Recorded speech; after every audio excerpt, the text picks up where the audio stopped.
When I filmed this video 10 days ago, I hoped that it would be a humorous distraction. Since then, things have changed drastically, and I'm confident in saying that it's going to get worse. That's not doomsday prediction or panic. That's math. But it's always best to be prepared. We can hope for the best, but prepare ourselves emotionally for the worst. We're going to go through this together, and we have an opportunity to draw strength from each other. So, here is my attempt at adding a little bit of light to these very dark days. Hi everybody, how's everyone doing?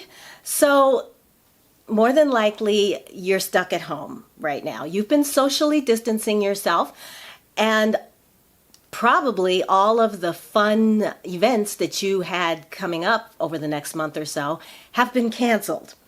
I know I just got an email from a friend whose retirement party was going to take place at the end of this month that's been indefinitely postponed. Any vacation plans that you may have had? Like that cruise you thought was coming up this spring? Yeah, forget about it. So, more than likely you've been stuck at home for a while, and I thought it might be fun to think up some tips or some good ideas that you can use to pass the time. Because probably by now you've binge watched everything you could possibly binge watch. And you're bored. So, let's jump into it. Number 1, declutter and tackle those projects around the house that you've been meaning to do but never quite get around to. So whether it's cleaning out a closet, steam cleaning the carpet, redoing a room, packing up stuff to go to Goodwill, or cleaning out your makeup collection of everything that you haven't used in the last year. Either way, it's a chance to make your space a little more comfortable, and you'll also have room to put the 40 rolls of toilet paper that you just bought.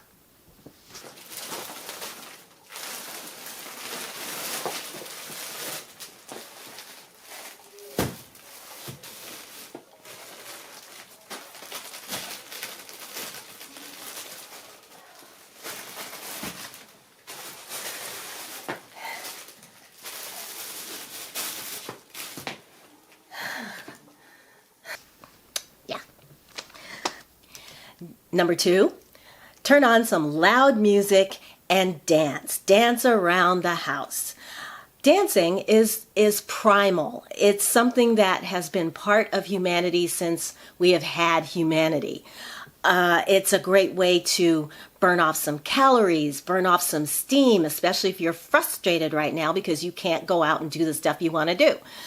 It's a great way to lift your mood.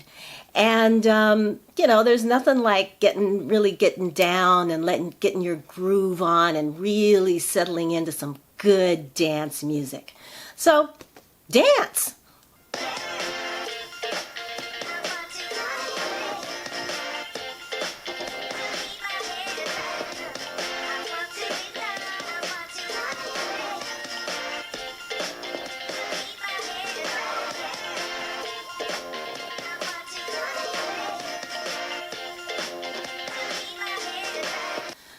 Number 3, try out that new recipe you've been meaning to make. Cooking and baking can not only give you an activity, and it can stimulate your creativity, but you'll end up with something really yummy to eat at the end of the day. So whether you're a baker or not, or someone or you just want to try making that exotic Indian curry from Sri Lanka, now's the time. Give it a try and make something really special for yourself and for your family.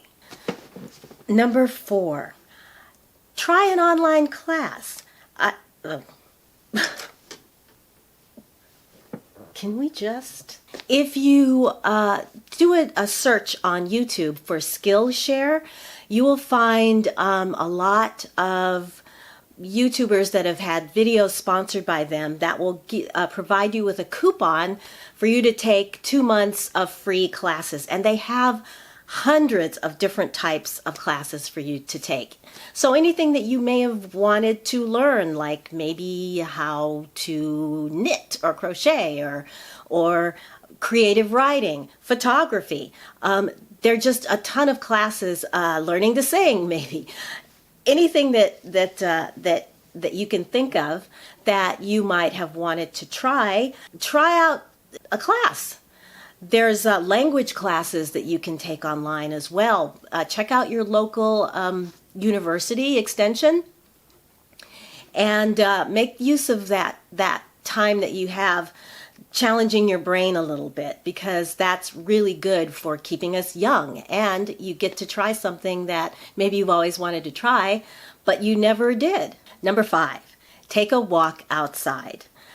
Getting out into nature is so therapeutic and healing, and just a few minutes out in the fresh air, getting a little sun, can really lift your mood.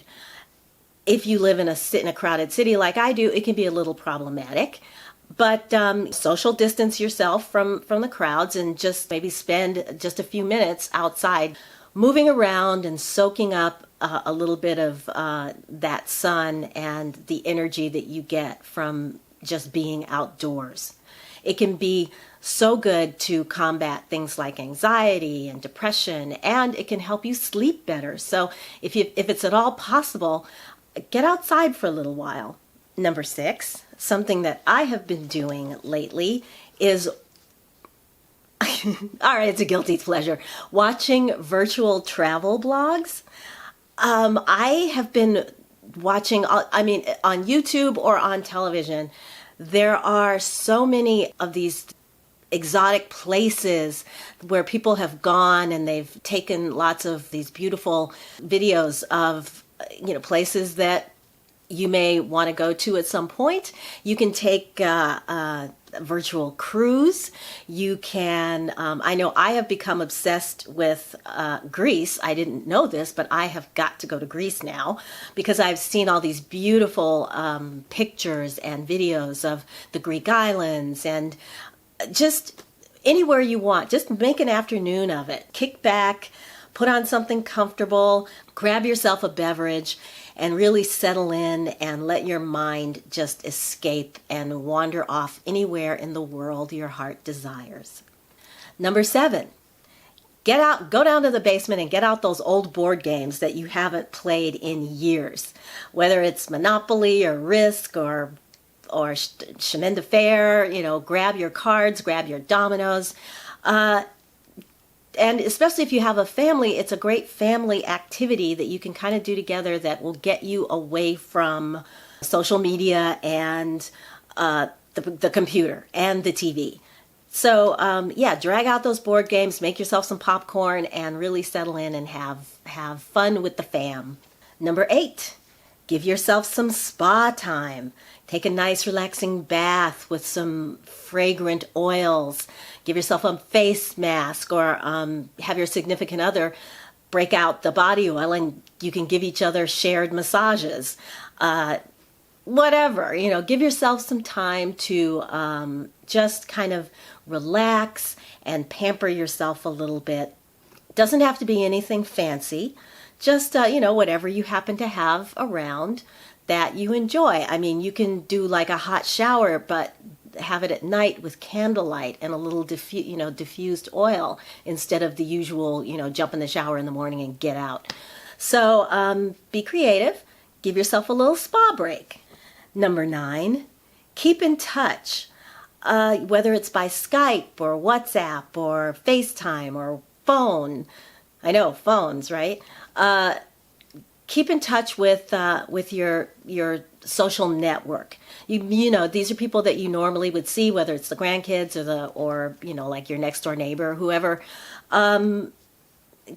Touch base with them once every day, every couple of days, so that you kind of stay in the loop.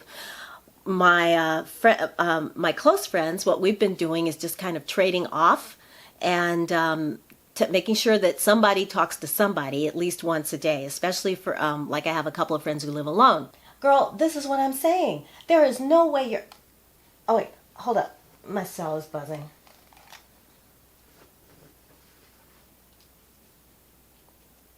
Yo, what? Guess who's on the phone? Guess who's on the phone? I know, right? Look, can we talk? Keep in touch. It helps, that social interaction. You still need it, and it's a good way to get it without having to risk being exposed, especially if you're in one of those groups, like if you're older or if you have any kind of, pre-existing condition that puts you at higher risk. And then finally, number 10, actually I couldn't think of a number 10. So I'm going to turn that over to you. You guys tell me what's up with you, what's happening at your casa. What are you doing to pass the time? How are you feeling? Let me know in the comments below. Share some ideas about, what you think about what's going on right now. So, yeah, that's going to do it for today. If you found this video helpful or fun or interesting, give it a thumbs up. If you've subscribed, thank you very much. And if you haven't, hit that subscription button along with the notification bell so you don't miss my next video. And until I see you again in that next video, I'm wishing you a wonderful day, a wonderful week. Take good care of yourselves, and I will talk to you again very, very soon. Bye!